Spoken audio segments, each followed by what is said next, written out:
Venerdì 8 agosto, San Domenico. È il 220° giorno dall'inizio dell'anno, ne mancano 145 al termine. Il sole sorge alle 6:03 e tramonta alle 20:29. La luna si leva alle 20:29 e tramonta alle 4:26.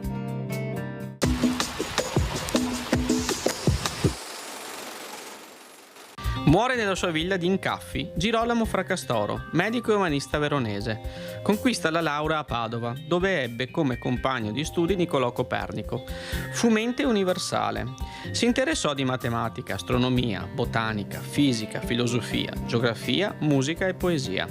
La sua fama era così grande da essere chiamato ovunque per consigli. Il pontefice Paolo III lo nominò medico del Concilio di Trento. Fra le sue opere è un trattato sulle malattie contagiose, condotto con rigoroso criterio scientifico, per cui il Fracastoro viene considerato il fondatore delle patologie moderne.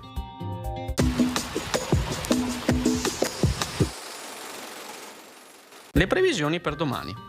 Cielo sereno o poco nuvoloso, precipitazioni assenti, temperature in leggero aumento rispetto a venerdì, venti deboli o moderati in alta montagna da ovest, sulla costa e in prossimità di rilievi a regime di brezza. Mare calmo